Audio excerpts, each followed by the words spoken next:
जून के महीने में टी20 विश्व कप शुरू हो रहा है और उससे पहले आईसीसी ने बड़े सारे नियमों में बदलाव कर दिया है। यानी कि आईसीसी इस बार के विश्व कप में इतनी ज्यादा सख्ती बरतने वाला है कि आपको बिल्कुल भी एहतियात नहीं बरतने दी जाएगी, यानी आराम का मौका कहीं पर भी नहीं मिलने वाला है। तमाम नए रूल्स अनाउंस कर दिए हैं, जिसमें कि पहला रूल है स्टॉप क्लॉक रूल, जो कि अब हर मैच में लागू होगा।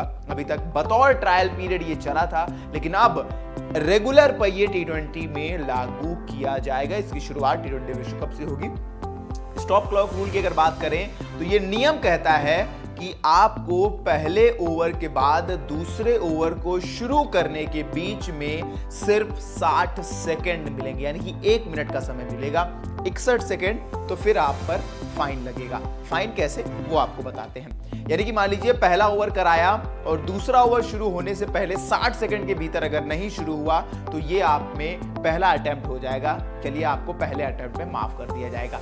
आपने दूसरे ओवर के बाद तीसरा ओवर शुरू करने में एक बार फिर से 61, 62, 63 सेकंड ले लिए, एक बार फिर आपको माफ कर दिया जाएगा। लेकिन जैसे ही आपने तीसरा ओवर शुरू करने के लिए 62 सेकंड लिए तो तुरंत 5 रन की पेनल्टी आपको लगा दी जाएगी। यानी कि आप अगर 3 बार इस नियम को एक मैच के दौरान तोड़ते हैं तो फिर आपको हर बार 5 रन की पेनल्टी लगेगी। यानी कि अगर 3 ओवर में 15 रन बनाए हैं सामने वाली टीम ने तो उनके 20 हो जाएंगे 5 रन की पेनल्टी के साथ। और ये बिल्कुल मत सोचिए ये एक मैच में एक ही बार लगेगा, नहीं।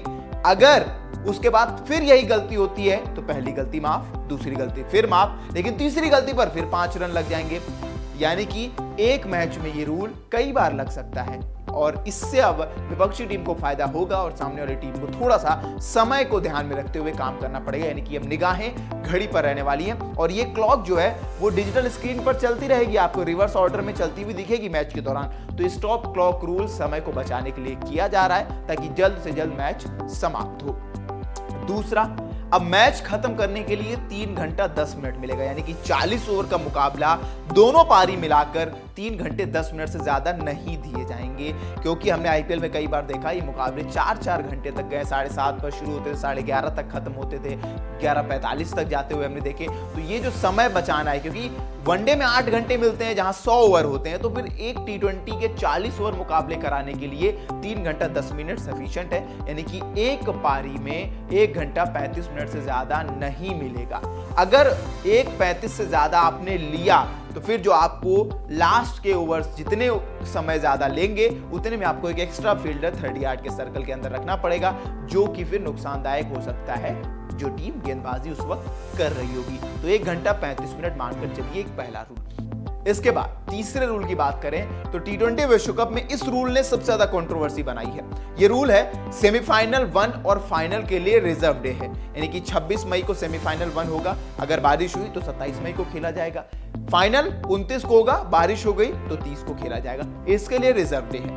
पर सेमीफाइनल 2 के लिए रिजर्व डे नहीं है, सिर्फ 4 घंटा 10 मिनट एक्स्ट्रा दिए गए, यानी कि 250 मिनट एक्स्ट्रा मिलेंगे आपको। ये कंट्रोवर्सी क्यों करा रहे हैं? देखिए, 27 मई को जो सेमीफाइनल खेला जाना है, यानी कि सेमीफाइनल 2, उसके लिए आपको 4 घंटे 10 मिनट मिलेंगे। मान लीजिए भारतीय समय अनुसार 8 बजे मुकाबला शुरू हुआ, तो रात के 3 बजे तक अगर ये मुकाबला नहीं खत्म होता है तो फिर जो टीम अपने टेबल में टॉप पर होगी वो फाइनल के लिए क्वालिफाई कर जाएगी। रिजर्व डे इसलिए नहीं दिया गया क्योंकि 27 को शुरू होगा, अगर 28 को रिजर्व देंगे तो फिर 29 को फाइनल खेलने के लिए ट्रेवल नहीं कर पाएंगी टीमें, जो कि बारबाडोस में खेला जाना है। इसके लिए ये सिर्फ 4 घंटे और 10 मिनट का एक्स्ट्रा समय दिया गया है। हालांकि कंट्रोवर्सी है क्योंकि इस हिसाब से आप तय कर सकते थे, क्योंकि सेमीफाइनल 2 इंडिया पहुंचेगी, अगर पहुंचती है तो फिर इंडिया को सिर्फ 4 घंटे 10 मिनट मिलेंगे और अगर अपने टेबल में वो टॉप पर रहे तो फिर सीधे फाइनल के लिए क्वालिफाई कर जाएंगे। और सुनिए, मैच अगर टाई होता है तो सुपर ओवर से ही रिजल्ट निकलेगा। हमने 2019 का विश्व कप देखा कि पहला सुपर ओवर टाई हो गया, तो फिर क्या हुआ, बाउंड्रीज के हिसाब से उन्होंने रिजल्ट देकर तो इंग्लैंड को विनर घोषित कर दिया था। लेकिन अब नहीं, जितनी बार सुपर ओवर टाई उतनी बार सुपर ओवर, यानी कि सुपर ओवर पे सुपर ओवर चलता रहेगा। अब सुनिए एक और रूल, अगर बारिश होती है किसी भी मैच में तो रिजल्ट डीएलएस से ही आएगा। इसके लिए भी 2 नियम है। अगर लीग स्टेज में बारिश होती है तो फिर कम से कम 5 ओवर का खेल होना चाहिए, तो फिर डीएलएस से रिजल्ट आएगा, नहीं तो फिर वो वॉश आउट हो जाएगा मुकाबला। नॉकआउट के लिए अलग नियम है। अगर नॉकआउट में बारिश होती है जैसे कि सेमीफाइनल और फाइनल में, और उस वक्त 10 ओवर मिनिमम कराने पड़ेंगे, दोनों ही टीमों को खेलने पड़ेंगे 10-10 ओवर। अगर 10 ओवर नहीं होते हैं तो फिर मुकाबले का रिजल्ट डीएलएस से नहीं आएगा, उसके लिए एक अलग नियम निकलेगा।